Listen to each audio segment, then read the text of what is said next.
সরাসরি রয়েছেন হাবড়া থেকে আমাদের প্রতিনিধি টিটপ।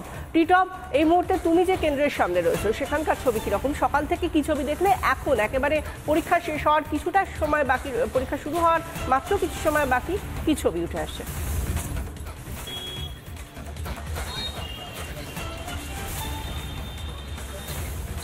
দেখো, নির্ধারিত যে টাইম রয়েছে সকাল 10টা, সেই সকাল 10টা থেকে কিন্তু পরীক্ষার্থী যারা রয়েছেন তারা প্রত্যেকেই এই পরীক্ষা কেন্দ্রের দিকে তারা কিন্তু একে একে প্রবেশ করতে শুরু করেছেন। তুমি দেখো যে অর্থাৎ একদিকে যেমন প্রশাসন অর্থাৎ পুলিশের যেমন নিরাপত্তা রয়েছে, অন্যদিকে কলেজ কর্তৃপক্ষ অর্থাৎ যারা এই পরীক্ষা কেন্দ্রে যারা দায়িত্বে রয়েছেন তারা কিন্তু প্রত্যেকে লাইন দিয়ে যারা পরীক্ষার্থী যারা আসছেন তাদের প্রত্যেকেই কিন্তু চেকিং করে, অর্থাৎ কোনো রকম কোনো কিছু কিন্তু ভেতরে প্রবেশ করা যে নিষিদ্ধ, অর্থাৎ এসএসসির যে নির্দেশিকা রয়েছে বা নিয়ম রয়েছে তা কিন্তু কোনো রকমভাবে তারা কিন্তু একদম সেই অর্থাৎ ফাঁক ফোকর যাতে কোনোভাবে না গলাতে পারে সেই জন্য কিন্তু পরীক্ষার্থীদের কিন্তু প্রত্যেক পরীক্ষার্থী তাদের প্রত্যেকে কিন্তু এখানে চেকিং করে কিন্তু প্রবেশ করানো হচ্ছে। আমরা এই মুহূর্তে দাঁড়িয়ে রয়েছি উত্তর 24 পরগনা হাবড়া শ্রী চৈতন্য কলেজ। এখানে 602 জন পরীক্ষার্থী তারা এখানে পরীক্ষায় বসবেন আজকে, এবং অর্থাৎ যে 12,500 জন যে শিক্ষক নিয়োগ হবে ঠিক এখানে আজকে অর্থাৎ গোটা রাজ্যে 2,46,500 জন পরীক্ষার্থী তারা পরীক্ষায় বসছেন।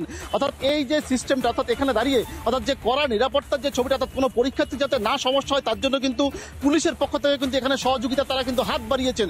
অর্থাৎ যে সমস্ত পরীক্ষার্থী যারা আসেন তাদের প্রত্যেককেই অর্থাৎ কোন গেট দিয়ে কোথায় প্রবেশ করতে হবে পাশে কিন্তু এই যে অর্থাৎ যে কলেজের পক্ষ থেকে কিন্তু তালিকা তৈরি করে দেওয়া হয়েছে একেবারে বাইরে অর্থাৎ কলেজ গেটের বাইরে, অর্থাৎ যেখানে পরীক্ষার্থী যারা আসছেন তারা প্রত্যেকেই এখানে তাদের যে অ্যাডমিট কার্ডের রোল নাম্বার বা যে রুম নাম্বার সমস্ত কিছু দেখে তারা মিলিয়ে নিয়ে তারা কিন্তু কলেজের ভেতর অর্থাৎ যে পরীক্ষা কেন্দ্র সেই পরীক্ষা কেন্দ্রের ভেতরে তারা প্রবেশ করছেন। পাশাপাশি এই পরীক্ষার্থীদের সঙ্গে যারা অভিভাবক যারা রয়েছেন তারাও কিন্তু কলেজের নির্দিষ্ট দূরত্বে বাইরের দিকটা দেখাচ্ছি, সেখানে তারা প্রত্যেকে দাঁড়িয়ে রয়েছেন অর্থাৎ কোন রকম যাতে সমস্যা না হয়। যেখানে দাঁড়িয়ে আমরা জানি যে 26,000 পরীক্ষা শুরুর আগে থেকে সকাল 10টা থেকে যেরকম নির্ধারিত সময় সেরকম ভাবেই পরীক্ষার্থীরা ঢুকেছেন, সেটা হাবড়া কলেজ হোক, মনীন্দ্রচন্দ্র কলেজ হোক বা বিভিন্ন অন্যান্য পরীক্ষা কেন্দ্র হোক, সব জায়গা থেকেই একই রকম ছবি দেখতে পাচ্ছি।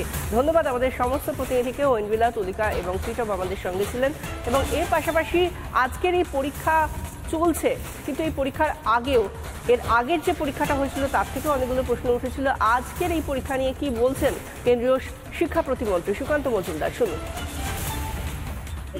স্কুল সার্ভিস কমিশনের যা অবস্থা, যেভাবে 26,000 শিক্ষক এবং শিক্ষাকর্মী তাদের চাকরি চলে গেল, তাদের মধ্যে থেকে শিক্ষকরা আবার পরীক্ষা দিলেন এবং তার রেজাল্ট কি হবে এই নিয়ে ধোঁয়াশা, এক ভয়ানক পরিস্থিতির মধ্যে দিয়ে অন্ধকার যুগের মধ্যে দিয়ে বাংলার শিক্ষা ব্যবস্থা বর্তমানে যাচ্ছে।